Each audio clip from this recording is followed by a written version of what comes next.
आज के वीडियो में हम लोग जो अभी तक सीयूटी के एग्ज़ाम हुए हैं उनको एनालाइज करने वाले हैं, जिससे जिन बच्चों ने अभी एग्ज़ाम देना है उनके लिए वो हेल्पफुल रह पाए। क्योंकि ऑब्वियस है जो स्टूडेंट्स ने अभी तक एग्ज़ाम नहीं दिया है वो पूरे टेंशन में है, उनको टेंशन हो रही है अभी तक जो एग्ज़ाम हो रहे हैं वो बच्चों के कैसे हो रहे हैं, एग्ज़ाम टफ आ रहा है या ईजी आ रहा है। तो ये सभी पॉइंट्स पे आज हम इस वीडियो में डिस्कशन करने वाले हैं।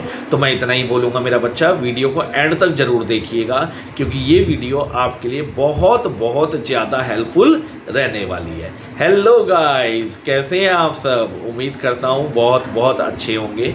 मैं नितिन गांधी आप सभी का बहुत बहुत स्वागत करता हूं। अगर आपने चैनल को अभी तक सब्सक्राइब नहीं किया तो आप सब्सक्राइब कर दीजिए क्योंकि सीयूटी से रिलेटेड अपडेट्स हम टाइम टू टाइम इस चैनल पे लेके आते रहते हैं। चलिए अब हम टाइम ख़राब नहीं करेंगे, आगे बढ़ेंगे। देखिए आज जो वीडियो के अंदर है हम लैंग्वेज इंग्लिश के पेपर को भी एनालाइज करेंगे जो अभी तक अलग अलग शिफ्टों में बच्चों का हुआ है। जीएटी के पेपर को भी एनालाइज करेंगे और जो अलग अलग डोमेन्स हुए हैं, चाहे वो कॉमर्स के हैं, चाहे वो साइंस के हैं, चाहे ह्यूमैनिटीज़ के हैं, तीनों को ही अच्छे से एनालाइज करेंगे।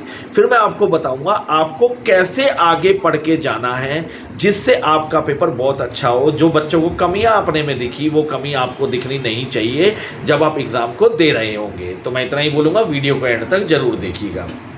देखिए जो अभी तक लैंग्वेज का पेपर हुआ है इंग्लिश का, ज़्यादातर जो स्टूडेंट्स के थ्रू हमारे पास इंफॉर्मेशन आ रही है, जो हमारे बच्चे एग्ज़ाम देकर आ रहे हैं, अलग अलग शिफ्टों में उन्होंने एग्ज़ाम दी है, वो एक ही चीज़ बता रहे हैं, सर जो सबसे ज़्यादा क्वेश्चंस आ रहे हैं वो वोकैब्स के आ रहे हैं, मतलब सिनोनिम्स, एंटोनिम्स, उनका मेन फोकस उसके ऊपर ज़्यादा है। बाकी तो जो पैटर्न है वो सेम पैटर्न के ऊपर उन्होंने क्वेश्चन पूछे थे। इवन जो आपके कॉम्प्रीहेंशन आए हैं ज़्यादातर पेपरों में 3 आ रहे हैं, अप्रोक्स 10 से 15 के बीच में तो कॉम्प्रीहेंशन के क्वेश्चन हैं। कुछ क्वेश्चंस आपके ग्रामर के भी आ रहे हैं, जैसे नाउन, प्रोनाउन, एडजेक्टिव, मॉडल्स उसमें से आ रहे हैं। कुछ आपके मिसिंग वाला पोर्शन भी बीच में पूछा जा रहा है, जैसे फिलिंग द ब्लैंक्स होते हैं। कुछ आपको सीक्वेंस में चीज़ें अरेंज करने को बोली जा रही हैं, जो फेजेस होते हैं उन्हें पूरे सेंटेंस की फॉर्म में कन्वर्ट करने को बोला जा रहा है। तो इस टाइप के जो क्वेश्चंस है मेरा बच्चा वो लैंग्वेज में पूछे जा रहे हैं। ठीक है, जीएटी की बात करें तो कुछ बच्चों ने मुझे बताया कि उनके पेपर में जो है मैथ्स ज़्यादा आया है, कुछ बच्चों ने बताया उनके में रीजनिंग ज़्यादा है। तो मतलब कुछ पेपरों में मैथ्स ज़्यादा आ रहा है, कुछ पेपरों के अंदर जो है रीजनिंग ज़्यादा आ रहा है, पर जो मैथ्स है वो बच्चों को थोड़ा सा टफ फील करवा रहा है। ठीक है, अगर हम डोमेन्स की बात करते हैं तो डोमेन्स के पेपर अभी तक ज़्यादातर बच्चों को थोड़े से आसान लग रहे हैं एज़ कम्पेयर टू जीएटी और लैंग्वेज की। अब मैं आपको एक चीज़ बताना चाहूँगा कि आपको कैसे तैयारी करनी है, जो अब तक बच्चों ने प्रॉब्लम फेस की है वो प्रॉब्लम आप फेस ना करें। देखिए अगर मैं डोमेन्स की बात करता हूँ तो मैं इतना ही बोलूँगा मेरा बच्चा, सबसे पहले जो क्वेश्चन आ रहे हैं वो प्योरली एनसीईआरटी में से आ रहे हैं, एनसीईआरटी से बाहर कुछ नहीं आ रहा है। तो एनसीईआरटी में अगर आपने देखा हो हर चैप्टर के आखिरी में कुछ डेफिनेशंस अलग से दी हुई होती हैं। तो एक बात याद रखना, मैक्सिमम क्वेश्चंस उन डेफिनेशंस पे ही आ रहे हैं। तो आप जब एनसीईआरटी को तैयार करें तो इतना बोलूँगा, गो थ्रू करते समय जो एंड में चैप्टर के अलग से डेफिनेशंस दी हुई हैं उनको एक बार गो थ्रू जरूर कीजिएगा क्योंकि मैक्सिमम क्वेश्चन मेरा बच्चा उसी में से पूछे जा रहे हैं। दूसरी चीज़, आपके ज़्यादातर जो पेपर्स आ रहे हैं वो PYQs बेस्ड जा रहे हैं, मतलब जो आपके प्रीवियस ईयर पेपर्स हैं अगर आपने अच्छे से लगाए हैं तो मान लीजिए पेपर आपका है, क्योंकि ज़्यादातर क्वेश्चन PYQ से पूछे जा रहे हैं। एक चीज़ मेरा बच्चा मैं इसमें ज़रूर बोलना चाहूँगा कि आपको जैसे एनसीईआरटी में से आपको तैयारी करनी है, PYQs को तैयारी करनी है, इस समय हो सके तो ज़्यादा से ज़्यादा मॉक टेस्ट लगाइए जिससे जो है हम आसानी से चीज़ों को क्रैक कर पाएँ।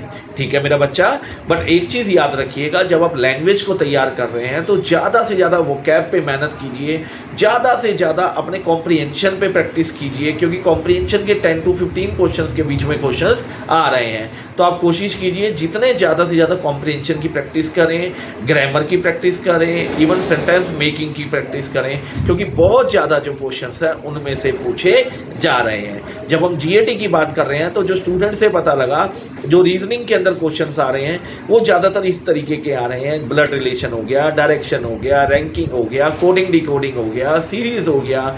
मेरा बच्चा कहीं ना कहीं इन सब टॉपिक से क्वेश्चंस बहुत ज़्यादा पेपर में पूछे जा रहे हैं। मैथ्स के अंदर अगर हम क्वांटिटेटिव एप्टीट्यूड की बात करते हैं तो उसमें कहीं ना कहीं जो है प्रॉफिट एंड लॉस हो गया, रेशियो हो गया, परसेंटेज हो गया, कंपाउंड इंटरेस्ट हो गया, सिंपल इंटरेस्ट हो गया, इस टाइप के क्वेश्चंस बहुत ज़्यादा पूछे जा रहे हैं। और जीके के अंदर तो ज़्यादातर फैक्चुअल क्वेश्चन इस बार पूछे जा रहे हैं कि कौन सी चीज़ कब हुई, उसकी डेट क्या थी, कब कौन सी चीज़ कैसे हुई।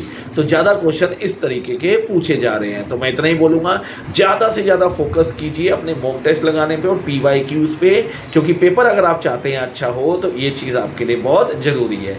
बाकी फिर भी आपको अगर कोई डाउट है तो आप मेरे से कमेंट बॉक्स में पूछ सकते हैं। ठीक है मेरा बच्चा, वीडियो को लाइक नहीं किया तो जल्दी से लाइक कर दीजिए और अपने फ्रेंड्स के साथ शेयर कीजिए, जिससे ज़्यादा से ज़्यादा बेनिफिट आपके सभी फ्रेंड्स को भी आपके साथ साथ हो पाए। अगर आपने अभी तक चैनल को सब्सक्राइब नहीं किया तो जल्दी से कर दीजिए, क्योंकि CUT से रिलेटेड अपडेट सारी की सारी हम इन चैनल पे लेकर आते रहते हैं। ठीक है मेरा बच्चा, बाकी आपके एग्जाम के लिए ऑल द बेस्ट, अच्छे से प्रिपरेशन कीजिए और अच्छे से एग्जाम देकर आइएगा। Okay, bye bye, take care, enjoy.